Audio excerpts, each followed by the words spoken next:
Halo Bapak Ibu, saudara-saudari sekalian. Bersama saya lagi Chandra Teja dari channel Kristen Ngakunya.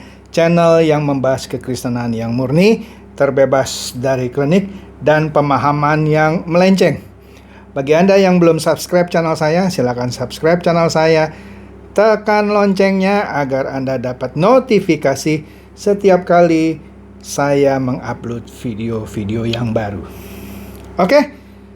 Pada kesempatan kali ini tentunya saya akan membahas sebuah topik yang menarik lagi tentang bagaimana kita umat perjanjian baru, ya orang Kristen lah gitu ya, menghadapi orang yang jahat terhadap kita. Sekali lagi, bagaimana kita umat perjanjian baru, orang percaya, orang Kristen gitu, menghadapi orang yang jahat terhadap kita. Oke. Ada pendapat bahwa Tuhan di zaman perjanjian lama dan Tuhan di perjanjian baru itu katanya berbeda. Tapi tentunya itu tidak benar. Yang dimaksud misalnya, tapi sekali lagi itu tidak benar. Kalau Tuhan perjanjian lama, ketika dia bertindak nggak pakai lama. Kalau istilah modern ini katanya instant karma. Orang akan mendapatkan balasan sesegera mungkin gitu ya, nggak pakai nunggu lama gitu. Betul, kalau kita baca kisah-kisah di Alkitab banyaklah ceritanya yang namanya Tuhan bertindak atas orang jahat yang menjahati orang-orang pilihannya gitu ya, nggak pakai lama. Begitu juga kalau umatnya tidak setia, tidak dengar-dengaran kepada Tuhan, dia juga bertindak kepada umatnya nggak pakai lama. Dibinasakan langsung begitu. Ya, kita ambil contoh begini deh. Suatu ketika ada seseorang yang namanya Korah. Korah ini adalah orang Lewi, tapi bukan dari keturunan Harun. Nah, waktu itu ada ketentuan hanya orang-orang Lewi yang keturunan Harun yang bisa menjadi imam. Tapi orang Lewi yang bukan dari keturunan Harun tidak bisa jadi imam. Nah, Korah ini adalah orang Lewi yang bukan dari keturunan garis Harun. Tapi dia ngotot minta dijadikan imam. Padahal peraturannya hanya orang yang dari keturunan Harun saja yang bisa menjadi imam. Nah, dia menghadap, ya berontaklah kepada Musa dan Harun, minta dihabiskan menjadi imam.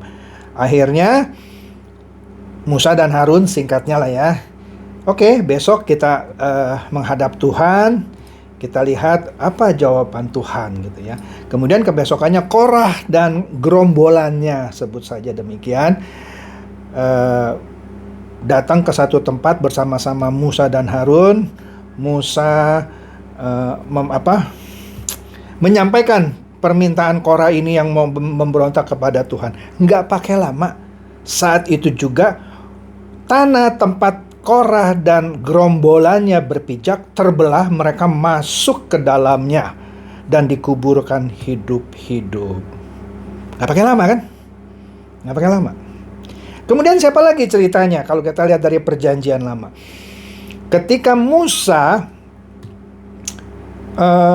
sudah berkali-kali menghadap Firaun, akhirnya Tuhan juga menurunkan tula demi tula. Akhirnya Firaun nyerah, membiarkan Musa membawa orang-orang Israel ini keluar dari Mesir. Belum lama orang ini keluar, Firaun berubah pikiran. Dia perintahkan pasukannya dan dia juga memimpin pasukannya memburu orang-orang Israel yang sebelumnya sudah diizinkan keluar dari Mesir. Nah, seperti kita sudah tahu kisahnya, Musa dengan tongkatnya membelah laut mati itu, dan akhirnya mereka bisa menyeberang ya tanpa hambatan. Tetapi Firaun dan tentaranya dengan keretanya yang canggih, sebut saja demikian, memburu mereka, mau menghabisilah, sebut saja. Nah, untungnya mereka sudah berhasil lewat. Itu tentara masuk juga melalui laut yang terbelah itu. Tapi Tuhan akhirnya menutup laut itu kembali dan mereka terkubur di dalam lautan itu. Nggak pakai lama kan? Nah, inilah kisah orang-orang jahat yang langsung mendapatkan hukumannya dari Tuhan. Nah, sekarang kita lihat di Perjanjian Baru. Pernah nggak kita ketemu orang yang jahat kepada orang lain atau jahat kepada kita, tapi Tuhan tidak kunjung menghukum orang itu? Bahkan orang itu bisa umur panjang dan terus-menerus melakukan kejahatannya. Sehingga kita bertanya, Tuhan ada nggak sih? Ini orang jahat begini kok dibiarin hidup gitu. Nah, ini kita salah. Kita salah. Seakan-akan kita mau berdoa kepada Tuhan agar orang jahat ini segera dihukum karena dia sudah jahat, apalagi menjahati kita, memfitnah kita, memperlakukan kita dengan tidak adil, dan seterusnya dan seterusnya. Berapa banyak orang-orang yang secara refleks atau natural gitu ya, seakan-akan memohon kepada Tuhan untuk segera menghukum orang ini. Terkutuklah orang-orang ini, biarkanlah mereka dihukum. Kalau bisa cabut nyawanya sekarang juga, kira-kira begitu kan? Nah, tetapi Tuhan tidak lakukan itu. Bahkan dia bisa saja tetap mendapatkan rejeki, ya. Meskipun itu dilakukan dengan cara yang tidak benar, tetap saja seakan-akan Tuhan membiarkan gitu. Seakan-akan kalau kita pikir Tuhan ada nggak gitu ya. Nah, jadi pertanyaannya, bagaimana kita orang Kristen menghadapi orang-orang yang jahat kepada kita? Karena toh ternyata cara Tuhan bertindak seakan-akan beda. Kalau dulu instan, cepat dihukum, yang ini enggak. Nah, oleh karena itu kita lihat beberapa ayat. Sebagian saya ambil dari khotbah Tuhan di bukit, yang kita bisa lihat di Matius 5. Matius 5. Kita lihat di sini ya. Matius 5. Saya bacakan sebagian aja kan ayatnya banyak, dan juga nanti di kitab lain nanti kita lihat. Tapi saya ambil contoh beberapa saja. Kalau kita lihat Matius 5 ayat 11 dan 12 dikatakan di sini, "Berbahagialah kamu jika karena aku kamu dicela dan dianiaya dan kepadamu difitnahkan segala yang jahat." Jadi kalau kita dicela, dianiaya, ya kan, atau kita difitnah yang jahat, ya, karena kita berpegang teguh kepada Tuhan, tapi kita diperlakukan dengan cara yang jahat, kita disuruh berbahagia. Astaga, ini ayat sih dibacanya gampang gitu ya, tapi dipraktekannya susah ini. Kita sudah dicela, dianiaya, bahkan difitnah, disuruh berbahagia. Kemudian ayat 12 juga sama. Sepertinya apa benar ini ayat ya? Kita disuruh bersukacita dan bergembiralah, karena upahmu besar di sorga. Sebab demikian juga telah dianiaya nabi-nabi yang sebelum kamu. Jadi bersukacita dan bergembira karena upahmu besar. Astaga, baca ayatnya ini gampang. Mengamalkannya, mempraktekannya, aduh, sulit, hampir-hampir mustahil. Tapi inilah yang diminta, kita harus bersukacita dan bergembira. Bukan mengutuki, nyumpahi gitu, enggak. Disuruh bersukacita dan bergembira. Dan ayat 11-nya itu berbahagia katanya. Aduh, capek nih. Salah nggak ya ayatnya ya? Oke lah, kita baca lagi. Di Matius 5, ayat 39. "Tetapi aku berkata kepadamu, janganlah kamu melawan orang yang berbuat jahat kepadamu." Jadi kalau ada orang yang berbuat jahat kepada kita, jangan kita lawan. Waduh, susah nih Pak. Malah di sini dikatakan, melainkan siapapun yang menampar pipi kananmu, berilah juga kepadanya pipi kirimu. Nah, ini bukan berarti kalau kita secara harfiah dipukul gitu ya. Nih, pukul lagi nih kiri. Bukan. Jadi gini. Di tradisi Yahudi, kalau orang menampar pipi kanan kita, itu artinya pelecehan. Kalau kamu dilecehkan, jangan lawan. Kasih lagi satu gitu. Jadi yang utamanya yang pipi kanan nih. Kalau kamu ditampar pipi kanan, berarti kamu dilecehkan. Orang untuk melecehkan orang di tradisi Yahudi dengan cara nampar pipi kanan kamu. Nah, Cara orang menampar pipi kanan kita bagaimana? Ada dua kemungkinan. Dia pakai tangan kiri kan?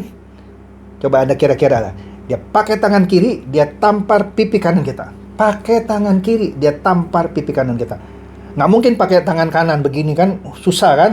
Pakai tangan kiri. Nah, menampar orang pakai tangan kiri juga penghinaan, pelecehan. Atau menamparnya pakai tangan kanan tapi backhand. Ditampar pipi kanannya. Nah, menampar orang dengan punggung tangan ini juga pelecehan. Jadi kalau kita dilecehkan orang, jangan melawan. Kasih lagi satu, kira-kira begitu. Tapi ini bukan harafiah. Intinya kalau kamu dilecehkan, jangan melawan. Oke? Kemudian kita lihat lagi di Matius 5 ayat 44. Ini paling sulit. Tetapi aku berkata kepadamu, kasihilah musuhmu dan berdoalah bagi mereka yang menganiaya kamu. Jadi musuh kita itu yang sudah jahat, memfitnah, bahkan mau mencelakakan kita, kita harus kasihi dan kita harus doakan dia. Waduh, berat banget gitu. Nah, masalahnya ada orang-orang Kristen ya. Ini di sini disebut ayat 44 jelas, kasihilah musuhmu. Ada orang yang bukan musuhnya, malah dibikin musuh sama dia. Malah dia sebagai orang Kristen yang memfitnah saudaranya, temannya.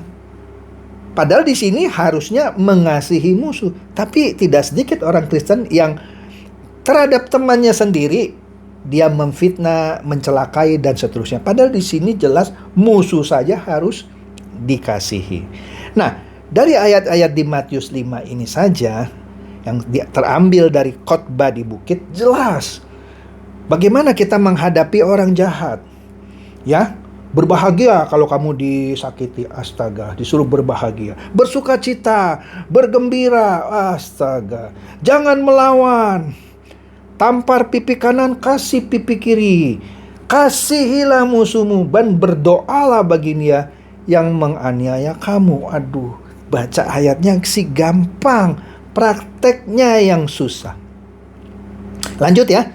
Di Roma 12, Rasul Paulus juga menulis, khususnya di ayat 17, janganlah membalas kejahatan dengan kejahatan. Lakukanlah apa yang baik bagi semua orang. Konsisten. Jangan membalas kejahatan dengan kejahatan. Kemudian di Roma 12 juga ayat 20 kalau kita lihat, tetapi jika seterumu lapar, berilah dia makan. Padahal kalau kita mau jujur, kita lihat seteru kita atau musuh kita yang jahat sama kita lapar, mampus lu gitu kan. Sorry kalau kasar. Iya kan? Musuh kita nih kelaparan, biar mati lu. Nah, enggak, di sini disuruh kasih makan. Jika dia haus, kasih minum. Nah, karena dengan berbuat demikian, kamu menumpukan bara api di atas kepalanya. Justru kalau kita tidak membalas kejahatan dia dengan kejahatan, tapi kita balas kejahatan dia dengan kebaikan, kita menaruh bara api di atas kepalanya. Ayatnya yang bilang loh. Itu konsisten dengan ayat 21. Janganlah kamu kalah terhadap kejahatan. Dia jahat sama kita, tapi kalahkan kejahatannya dengan kebaikan. Tadi, lapar, kasih makan. Haus, kasih minum. Jadi kita melawan kejahatannya dengan kebaikan. Waduh, bacanya gampang, prakteknya susah. Terakhir, 1 Tesalonika 5 ayat 15. Perhatikanlah supaya jangan ada orang yang membalas jahat dengan jahat, tetapi usahakanlah senantiasa yang baik. Konsisten ayatnya semuanya.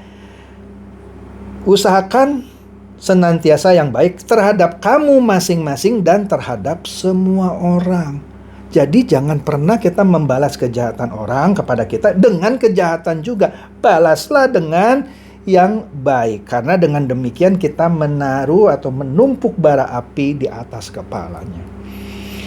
Betul, saya akui sebagai pendeta pun ketika membaca ayat-ayat ini enak dibaca, gampang dibaca. Sulit juga saya mempraktekannya. Tapi tidak ada pilihan. Jika Anda mau jadi orang-orang Kristen yang taat, inilah cara Anda menghadapi orang-orang jahat. Oke, Anda boleh terpancing emosi, panas itu, tapi ingatlah firman ini. Jangan membalas kejahatan dengan kejahatan, balaslah dengan kebaikan. Kalau Anda tidak bisa membalas dengan kebaikan, setidaknya jangan membalas dengan kejahatan. Kalau Anda belum mampu. Tapi kalau Anda sudah mampu, balaslah kejahatan dia dengan kebaikan.